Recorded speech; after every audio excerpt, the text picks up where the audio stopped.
जय गणेश जय गणेश जय गणेश। जय श्री कृष्ण जय श्री कृष्ण जय राधे राधे। श्री कृष्ण गोविंद हरे मुरारे हे नाथ नारायण वासुदेव। कार्तिक मास की रमा और प्रबोधनी एकादशी। रमा एकादशी का महत्तम।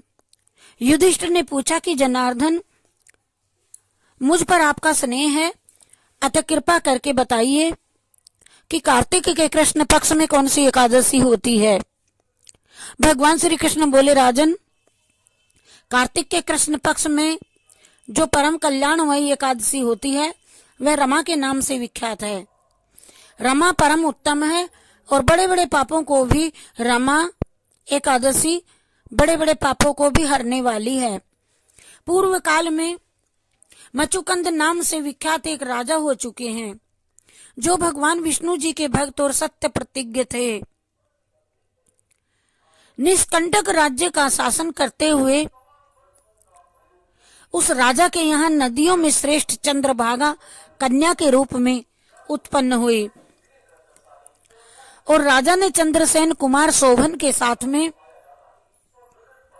उसका विवाह कर दिया। एक समय की बात है कि शोभन अपने ससुर के घर आए और उनके यहाँ दशमी का दिन आने पर समूचे नगर में ढिंढोरा पिटवाया जाता था कि एकादशी के दिन कोई भी भोजन ना करे, कोई भी भोजन ना करे एकादशी के दिन। ये डंके की चोट घोषणा सुनकर के शोभन ने अपनी प्यारी पत्नी चंद्रभागा से कहा, प्रिय, अब मुझे इस समय क्या करना चाहिए, इसकी मुझे पूरी पूरी शिक्षा दीजिए। तो चंद्रभागा बोली, प्रभु, मेरे पिता के घर पर तो एकादशी को कोई भी भोजन नहीं कर सकता। यहाँ तक कि हाथे घोड़ी, हाथियों के बच्चे तथा अन्यान्य पशु भी अन्न, घास तथा जल तक का आहार नहीं करने पाते हैं। फिर मनुष्य एकादशी के दिन कैसे भोजन कर सकते हैं। हे प्राणनाथ, यदि आप भोजन करेंगे तो आपकी बड़ी यहाँ पर निंदा होएगी। और इस प्रकार मन में विचार करके अपने चित्त को दृढ़ कीजिए।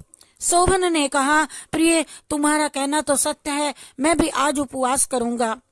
देव का जैसा विधान होगा वैसा ही होगा।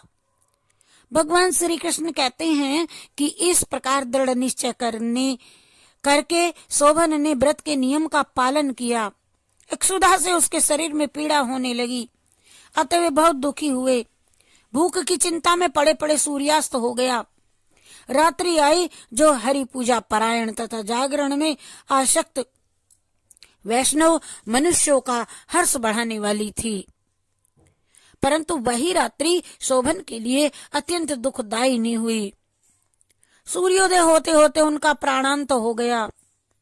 राजा मचुकंद ने राजोचित काष्ठों से शोभन का दाह संस्कार करवाया। चंद्रभागा पति का पारलौकिक कर्म करके पिता के ही घर पर रहने लगी। नृपश्रेष्ठ राजा नामक एकादशी के व्रत के प्रभाव से शोभन मंद्राचल के शिखर पर बसे हुए परम रमणीय देवपुर को प्राप्त हुए। वहां भोजन न करने से वह पहुंचे। वहां भोजन द्वितीय, और जब द्वितीय कुबेर की भांति वह वहां जाकर के शोभा पाने लगे। शोभन राजा मचुकंद के नगर में सोम शर्मा नाम से विख्यात एक ब्राह्मण रहते थे। वे तीर्थ यात्रा के प्रसंग से घूमते हुए कभी मद्राचल पर्वत पर गए, वहां उन्हें शोभन दिखाई दिए। राजा के दामाद को पहचान करके वे उसके समीप गए। शोभन भी उस समय द्विज श्रेष्ठ सोम शर्मा को आया देख करके जान करके शीघ्र आसन से उठ करके खड़े हो गए और उन्हें प्रणाम किया। फिर क्रमशः अपने ससुर द्वारा मचुकंद का प्रिय पत्नी चंद्रभागा का तथा समस्त नगर का कुशल समाचार उन्होंने पूछा। सोम शर्मा ने कहा, राजन, वहाँ सबके कुशल हैं कि नहीं? यहाँ तो अद्भुत आश्चर्य की बात है, ऐसा सुंदर और विचित्र नगर तो मैंने कहीं भी नहीं देखा होगा, किसी ने भी। बताओ तो सही, तुम्हें इस नगर की प्राप्ति कैसे हुई? शोभन बोले, द्विजेंद्र, कार्तिक के कृष्ण पक्ष में रमा नाम की एकादशी होती है, उसी का व्रत करने से मुझे ऐसे नगर की प्राप्ति हुई है। ए ब्राह्मण, मैंने श्रद्धाहीन होकर के उस उत्तम व्रत का अनुष्ठान किया था, इसीलिए मैं ऐसा जानता हूँ, मानता हूँ कि ये नगर सदा स्थिर रहने वाला नहीं है। आप मचुकंद की सुंदरी कन्या चंद्रभागा से मेरी सारा वृत्तांत जाकर के कह दीजिएगा। शोभन की बात सुनकर के सोम शर्मा ब्राह्मण मचुकंदपुरी में गए और वहां चंद्रभागा के सामने उन्होंने सारा वृत्तांत कह करके सुनाया।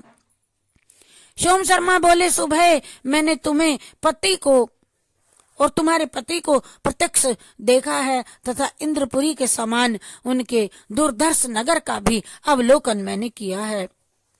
वे उसे अस्थिर बतलाते हैं, तुम उसको स्थिर जाकर के बनाओ। चंद्रभागा ने कहा, ब्रह्मरी से मेरे मन में पति के दर्शन की लालसा लगी हुई है, आप मुझे मेरे पति के पास ले चलिए, मैं अपने व्रत के पुण्य से उस नगर को भी स्थिर बनाऊंगी।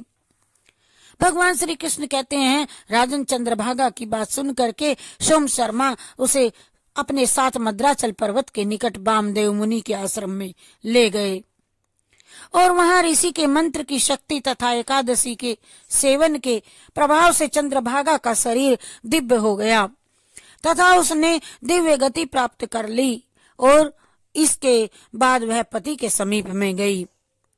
उस समय उसके नेत्र हर्षोल्लास से खिल रहे थे। अपनी प्रिय पत्नी को आई देख शोभन को बड़ी प्रसन्नता हुई और उन्होंने उसे बुलवा करके अपने वाम भाग में सिंहासन पर बैठाया। तदंतर चंद्रभागा ने हर्ष में भर करके अपने प्रियतम से यह प्रिय वचन कहा कि हे नाथ, मैं हित की बात कहती हूँ, आप सुनिए। पिता के घर में रहते समय जब मेरी अवस्था केवल 8 वर्ष से भी कम थी, तभी से लेकर के आज तक मैंने जो भी एकादशी के व्रत किए हैं और उनसे मेरे भीतर जो पुण्य संचित हुआ है, उसके प्रभाव से यह नगर कल्प के अंत तक स्थिर रहेगा तथा सब प्रकार के मनोवांछित वैभव से समृद्धिशाली होगा। हे नृपश्रेष्ठ, इस प्रकार रमा व्रत के प्रभाव से चंद्रभागा दिव्य भोग, दिव्य रूप और दिव्य आभरणों से विभूषित हो अपने पति के साथ मंदराचल पर्वत के शिखर पर विहार करती है। हे राजन, मैंने तुम्हारे समक्ष रमा नामक एकादशी का वर्णन किया है। ये चिंता मणि तथा कामधेनु के समान सब मनोरथों को पूर्ण करने वाली है। मैंने दोनों पक्षों के एकादशी व्रतों का पाप नाशक महात्म बताया है और जैसी कृष्ण पक्ष की एकादशी होती है वैसी ही शुक्ल पक्ष की भी होती है। उनमें कोई किसी को कभी भी भेद नहीं करना चाहिए कि जैसे सफेद रंग की गाय हो या काले रंग की हो, दोनों दूध तो एक ही हिस्सा देती हैं, दोनों का दूध एक रंग का होता है। इसी प्रकार दोनों पक्षों की एकादशियां समान फल देने वाली हैं। जो मनुष्य एकादशी व्रतों का महत्व सुनता है वह सब पापों से मुक्त हो श्री विष्णु जी के लोक में प्रतिष्ठित होता है। हरि शरणम, हरि शरणम, हरि शरणम।